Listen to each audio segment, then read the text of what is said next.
સાલ 2018 માં ઓડિશાના બલાંગીર જિલ્લામાં આવેલા પાટણગઢ વિસ્તારમાં એક સાહુ પરિવાર રહેતો હતો, જેમાં પરિવારના પ્રમુખ રવિન્દ્ર કુમાર સાહુ, તેમની પત્ની સંયુક્તા સાહુ, તેમના 2 બાળકો અને તેમનો વૃદ્ધ માતા જેમાં મણી સાહુ હતા. રવિન્દ્ર કુમાર સાહુ પાટણગઢમાં આવેલી જવાહરલાલ નેહરુ કોલેજમાં પ્રોફેસર હતા અને તેમની પત્ની સંયુક્તા સાહુ જ્યોતિ વિકાસ કોલેજની પ્રિન્સિપલ હતી. તેમનો પુત્ર સૌમ્ય શેખર બેંગલુરુમાં એક સોફ્ટવેર એન્જિનિયર તરીકે કામ કરી રહ્યો હતો અને તેમનો પુત્રી કઝાખસ્તાનમાં અભ્યાસ કરી રહી હતી. પરંતુ તે સમયે પોતાના ભાઈની વરમહેંડી માટે ઘેર આવી હતી. 18 ફેબ્રુઆરી 2018 ને રોજ બેંગલુરુમાં સોફ્ટવેર એન્જિનિયર તરીકે કામ કરતા સૌમ્ય શેખરની સાથે સોનપુર વિસ્તારમાં રહેતી રીમા સાથે લગ્ન થયા. બધું ઠીક ચાલતું હતું, પરંતુ 23 ફેબ્રુઆરી 2018 ના રોજ સૌમ્યની બહેન જે કઝાખસ્તાનથી લગ્નમાં સામેલ થવા માટે આવી હતી, હવે તે પાછી કઝાખસ્તાન જઈ રહી હતી. તેને એરપોર્ટ સુધી છોડી લાવવાનું માટે પિતા રવિન્દ્ર કુમાર સાહુ દિલ્હી એરપોર્ટ પર ગયા હતા અને તેની પત્ની સંયુક્તા સાહુ પણ કોલેજમાં ડ્યુટી પર ગઈ હતી. એટલે હવે ઘેર માત્ર સૌમ્ય શેખર, તેની પત્ની રીમા અને દાદી જેમાં મણી સાહુ રહ્યા હતા. લગભગ બપોરે 1:45 વાગ્યે સૌમ્ય અને તેની પત્ની રીમા રસોઈમાં વાત કરી રહ્યા હતા. તેઓ ગ્રીલ बैंगन અને દાળનો ઝોલ બનાવવાની યોજના બનાવી રહ્યા હતા. પરંતુ એ સમયે એક અચાનક દરવાજાની બેલ વાગી. સૌમ્ય ઘેર આવીને જા માંડતા જોયું કે દરવાજે એક ડિલિવરી બોય ઊભો હતો, જેમણે સૌમ્યના નામનું એક પાર્સલ ધરી રાખ્યું હતું. બોક્સ પર એક ઘીસેલા સ્ટીકરે લખ્યું હતું કે આ પાર્સલ કે સિન્હા દ્વારા રાયપુર, ઓડિશાથી લગભગ 230 કિલોમીટર દૂરથી મોકલવામાં આવ્યું છે. પાર્સલને લીલા કાગળમાં લપેટવામાં આવ્યું હતું અને તેની અંદરથી સફેદ દોરી બહાર નીકળતી હતી. તે સમયે પછેછોથી તેમની 85 વર્ષીય દાદી જેમાં મણી સાહુ પણ પાર્સલ જોવા આવી હતી. સૌમ્ય શેખરે પોતાની પત્નીથી કહ્યું, મને લાગે છે કે આ લગ્નનો ગિફ્ટ છે, પરંતુ મને ખબર નથી કે એને કઈ રીતે મોકલ્યું છે, કેમ કે હું તો રાયપુરમાં કોઈને પણ ઓળખતો નથી.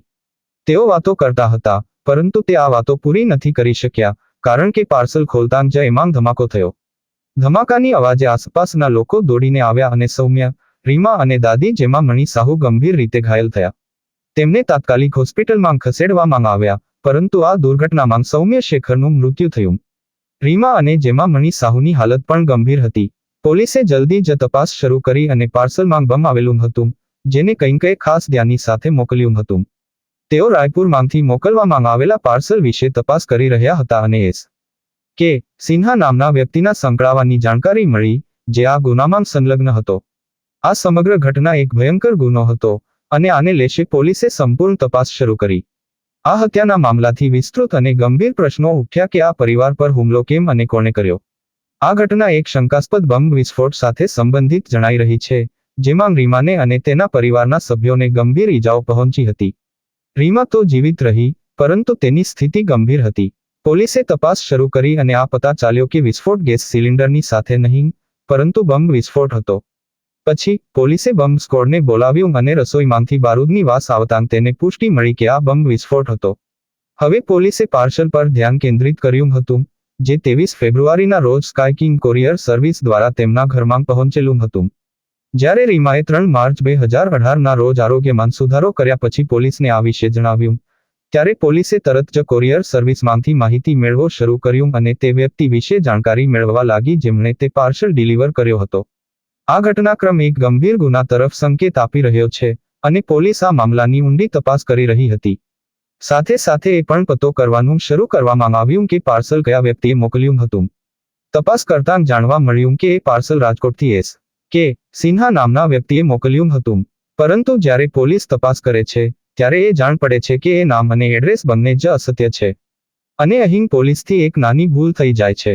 વાસ્તવમાં, જ્યારે પોલીસ મીડિયાને આ કેસ વિશે જાણ કરી રહી હતી, ત્યારે છોટી માની ભૂલથી પાર્સલ મોકલનારનું નામ કે સિન્હાની બદલે કે શ્રીમેન રખ્યું હતું. પરંતુ આ ભૂલ પછી તે કેસને ઉકેલવામાં ખૂબ મોટું સંકેત બની ગઈ.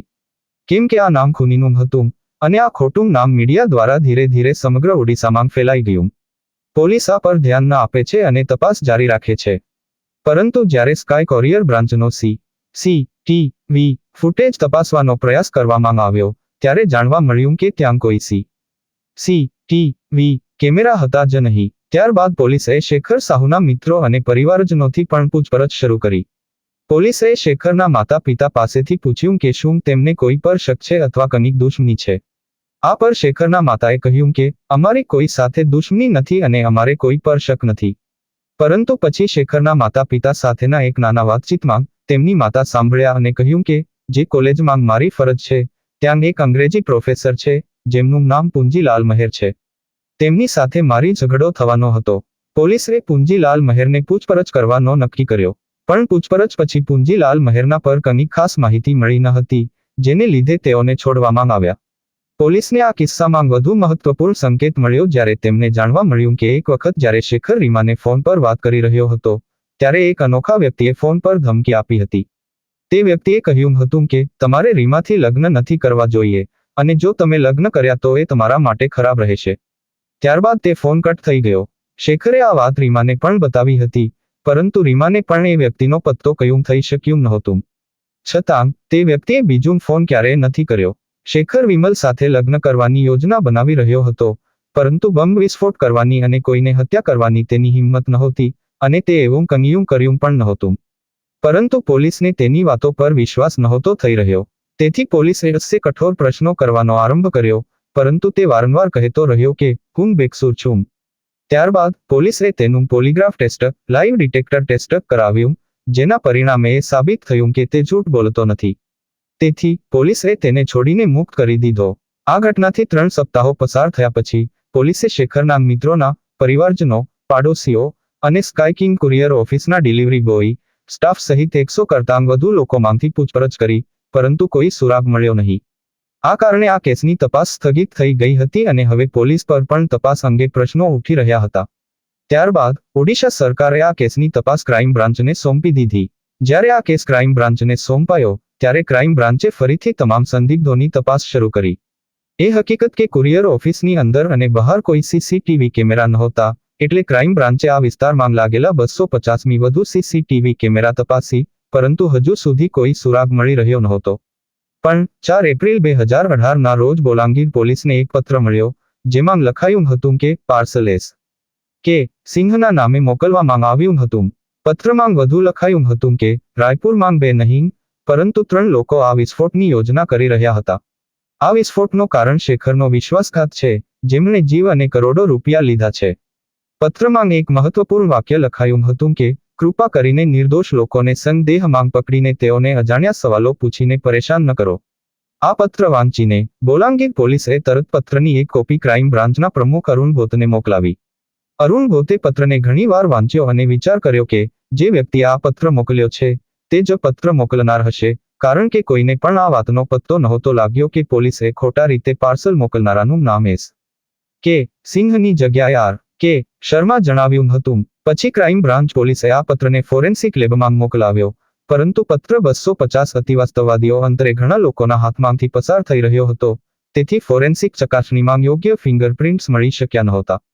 પરંતુ પછી પોલીસે વિચાર કર્યો કે કેમ ન આ પત્ર શેખરના પરિવારજનોને બતાવવામાં આવે. કદાચ તેઓ આ હસ્તાક્ષર ઓળખી શકે. પહેલા શેખરના પરિવારજનો કહેતા હતા કે તેઓ આ હસ્તાક્ષર ઓળખી શકતા નથી, પરંતુ પછી શેખરના મોટા ભાઈએ કહ્યું કે આ હસ્તાક્ષર તેમના એક સંબંધિત વ્યક્તિનું છે, જે રાયપુરમાં રહે છે અને શેખરનો નજીકનો મિત્ર હતો. ત્યારબાદ પોલીસે આ સંબંધિત વ્યક્તિની ઓળખ કરી અને તેને રાયપુરથી ધરપકડ કરી. તપાસમાં આ ખુલાસો થયો કે આ સંબંધિત વ્યક્તિ, જેના નામ અરવિંદ હતું, શેખર સાથે એક વેપાર કરવામાં સામેલ હતો. બંને વચ્ચે કેટલીક આર્થિક સમસ્યાઓ હતી અને શેખરે અરવિંદને છેતર્યો હતો. આ છેતરપિંડીને કારણે અરવિંદે શેખરને સજા આપવાનું નક્કી કર્યું અને તેને નુકસાન પહોંચાડવા માટે બોમ્બ વિસ્ફોટની યોજના બનાવી હતી. ક્રાઇમ બ્રાન્ચે અરવિંદને ધરપકડ કરીને પૂછપરછ કરી અને તેણે સચ્ચાઈ બોલ કરી. તેણે કહ્યું કે તે શેખરને નુકસાન પહોંચાડવા માટે કુરિયર પાર્સલ મોકલ્યું હતું, જેમાં બોમ્બ હતો. ત્યારબાદ પોલીસે સમગ્ર સાજિશનો પર્દાફાશ કરી અને શેખરના પરિવારજનો અને મિત્રો સાથે આ સત્ય શેર કર્યું. આ કેસમાં વિલંબ અને પોલીસની ભૂલને કારણે ઘણા નિર્દોષ લોકોને પરેશાન કરવામાં આવ્યા હતા, પરંતુ અંતે ગુનો કરવામાં શામિલ શખ્સને પકડવામાં આવ્યો. આ કેસે સાબિત કરે છે કે દરેક તપાસમાં યોગ્ય દિશામાં મહેનત અને યોગ્ય વિચારો મહત્વપૂર્ણ હોય છે. કોઈ પર કોઈ શક ન હતો અને તેમને એ લખાણ કોણે મોકલ્યું હશે એનું કોઈ ખ્યાલ ન હતો. પરંતુ અચાનક શેખરની માતા સંજુક્તા સહુની નજર એ પત્ર પર અટકી ગઈ, જેના કારણે તેમને પત્રને ઘણા વખત વાંચી. વાસ્તવમાં તેમને હવે એક વ્યક્તિ પર શક થવા લાગ્યું હતું. એ વ્યક્તિ બીજો કોઈ નહીં, પરંતુ પ્રોફેસર પુંજીલાલ મહેર હતો. પહેલા પોલીસે એના વિરુદ્ધ પુરાવા ન મળતાં તેને મુક્ત કરી દીધો હતો. પરંતુ શેખર મમને એનો નામ ફરીથી લીધું હતું, કારણ કે પત્રમાં અંડરટેકિંગ ધ પ્રોજેક્ટ શબ્દ લખેલા હતા. સંજુક્તા સહુનું કહેવું હતું કે તેમને એવા શબ્દો તેમના કોલેજના પ્રોફેસર પુંજીચલાલ મેહરને ઘણીવાર બોલતા અને જોઈને સાંભળ્યા હતા. પરંતુ અહીં ફરક ફક્ત આ હતો કે તે વાતચીત દરમિયાન કમ્પ્લીટ ધ પ્રોજેક્ટ વાપરતા હતા, જ્યારે પત્રમાં અંડરટેકિંગ ધ પ્રોજેક્ટ લખાયેલું હતું. આ બધું જોતા પુંજીચલાલ મેહરને ફરીથી ધરપકડ કરી લેવામાં આવ્યો અને આ વખતે તેનીથી સખત પૂછપરછ કરવામાં આવી. પ્રોફેસર પુંજીચલાલ મેહર પોલીસની સખતાઈ સામે જલ્દી હાર માની ગયા અને પછી તેમણે આ ગુનાની પાછળની એવી કહાણી કહી, જેને સાંભળીને સૌ કોઈ દંગ રહી ગયા. વાસ્તવમાં 2009માં જ્યારે પુંજીચલાલ મેહર જ્યોતિ વિકાસ કોલેજના પ્રિન્સિપલ બન્યા હતા, ત્યારે તે સમયે સંજુક્તા સહુ તે કોલેજમાં નહોતી. પરંતુ 2014માં સંજુક્તા સહુનો ટ્રાન્સફર જ્યોતિ વિકાસ કોલેજમાં એટલે કે પુંજીચલાલ મેહરની કોલેજમાં થઈ ગયો અને ત્યારથી ત્યાં કલેશ શરૂ થઈ ગયો. કારણ કે સંજુક્તા સહુ પુંજીચલાલ મેહરથી સિનિયર હતી, તો એટલા માટે તે કોલેજની પ્રિન્સિપલ બનવી જોઈએ. પરંતુ પુંજીચલાલ મેહર પોતાની પદવી છોડવા તૈયાર નહોતા, જેના કારણે સંજુક્તા સહુ અને પુંજીચલાલ મેહર વચ્ચે વિવાદ શરૂ થઈ ગયો. પણ પુંજીચલાલ મેહર સમજી ગયા હતા કે આજે કે કાલે તેને પ્રિન્સિપલની પદવી છોડવી જ પડશે, અને પછી એવું જ બન્યું, કારણ કે 2017માં સંજુક્તા સહુને પ્રિન્સિપલ બનાવી દેવામાં આવ્યા, એટલે પુંજીચલાલ મેહરોએ તેમનો પદ છોડવા માટે મજબૂર થયા. આથી પુંજીચલાલ મેહરના અંદર બદલેની ભાવના ઊભી થઈ. તે પછી તેમને બદલો લેવા માટે આકર્ષક રીત શોધી, જેમાં એ કંઈક એવી રીતે કરવા માંગતા હતા કે કોઈને પણ આ પર શક ન પડે. તેઓ સતત આ વિચારમાં મગ્ન હતા કે આ બધાની જવાબદારી સંજુક્તા સહુ પર છે. ખરેખર ક્રોધ અને લાલચ તેને આવા માણસમાં ફેરવી દીધો હતો, જે પ્રિન્સિપલની પદવી માટે આટલું પાગલ બની ગયો હતો કે તેણે સંજુક્તા સહુના સમગ્ર પરિવારને નષ્ટ કરવાનો પ્લાન બનાવ્યો. પ્રોફેસર પુંજીચલાલ મેહરે બોલાંગીર પોલીસને પૂછપરછ દરમિયાન સ્વીકાર્યું કે પાત્ર બમ તેણે જ બનાવ્યો હતો. બમ બનાવવાનો રીત તે ફિલ્મો અને વિડીયો જોઈને શીખી ગયો હતો. તેના લેપટોપમાં બમ બનાવવાના 12 અલગ અલગ રીતો મળ્યા હતા. બમ બનાવવા માટે તેણે કોલેજની લેબમાંથી રાસાયણ ચોરી લીધા હતા. ત્યારબાદ તેણે કોલેજના નામ પર બજારથી વિસ્ફોટક સામગ્રી ખરીદી અને બમ તૈયાર કર્યો. આ પછી તેણે બમને એક પાર્સલમાં રાખી શેખરના ઘરે મોકલવાનું આયોજન કર્યું, જેથી એ પર કોઈ શક ન પડે. એનું માત્ર એક જ હેતુ હતું, બદલો લેવાનો. આ કથા એક ભયંકર ઘટનાની છે, જેમાં પ્રોફેસર પુંજીલાલ મેહર નામનો વ્યક્તિ એક ખૂનના પ્રયાસમાં સામગ્રી ખરીદીને પાર્સલ બમ બનાવી રહ્યો હતો. તે બમને એક ચોક્કસ વ્યક્તિ, શેખરની માતા સંયુક્તા સાહુના ઘરે મોકલવાનું આયોજન કરતું હતું. પ્રથમ તેણે બમ બનાવવા માટે જરૂરી સામગ્રી ખરીદી અને પછી બમ તૈયાર કરી. આ બમનો ઉપયોગ શેખર સાથેની અસંતોષ અને કાપી અટકાવવા માટે કરવા માંગતા હતો. બમ તૈયાર થવા પછી તેણે એ શોધી કાઢ્યું કે ખૂનનો શ્રેષ્ઠ મોકો ક્યારે આવશે. તે સમય સામે રાહ જોઈ રહ્યો હતો અને છેલ્લે એ મોકો મળી ગયો, જ્યારે સંયુક્તા સાહુ શેખરની મંગણું માટે ફોન કરી રહી હતી. આ ક્ષણે પુંજીલાલે શેખરની મમ્મી માટે એક કિટિંગ ગિફ્ટ તરીકે બમ પાર્સલ મોકલવાનું નક્કી કર્યું.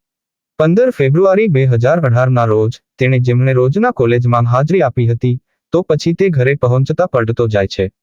તે જાણતો હતો કે ફોનને ટ્રેસ કરી શકાય છે, તેથી તેણે પોતાના ફોનને ઘર પર જ છોડી દીધો. પછી તેણે પોતાના ખૂણેથી એક ઓટો લીધો અને સવારે 5 વાગ્યે કોરિયર ઓફિસ પર ગયો, જ્યાં એણે પાર્સલ અને એડ્રેસ ઓટો ડ્રાઈવરને આપ્યું.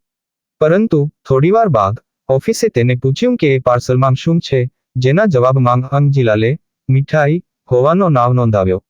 આ પછી પાર્સલ કોરિયરના પાસેથી સંયુક્તા સાહુના ઘરે મોકલવામાં આવ્યું. આ ઘટના પછી પુંજીલાલે પરિસ્થિતિને સામાન્ય રીતે ચલાવવી ચાલુ રાખી, પરંતુ 16 ફેબ્રુઆરીએ એ બમ સચમુચી વિસ્ફોટ થયું અને ઘણા લોકો ઘાયલ થયા. પોલીસે તપાસ શરૂ કરી અને પુંજીલાલને ઝડપ્યો. તે બાદ જાણવા મળ્યું કે આ દુશ્મની અને ક્રોધના કારણે કરવામાં આવેલી એક ઘટના હતી. આ ઘટના એક દુઃખદ અને ગંભીર ગુનાઓની વાર્તા છે, જેમાં એક વ્યક્તિએ પોતાના શારીરિક અને શરારતપૂર્વકની યોજના દ્વારા હત્યા કરી. આ ઘટના એ વાતને દર્શાવે છે કે આપણે આપણા આજુબાજુની ઘટનાઓ અને લોકો વિશે ચેતવણીઓ અને સાવધાની રાખવી જોઈએ.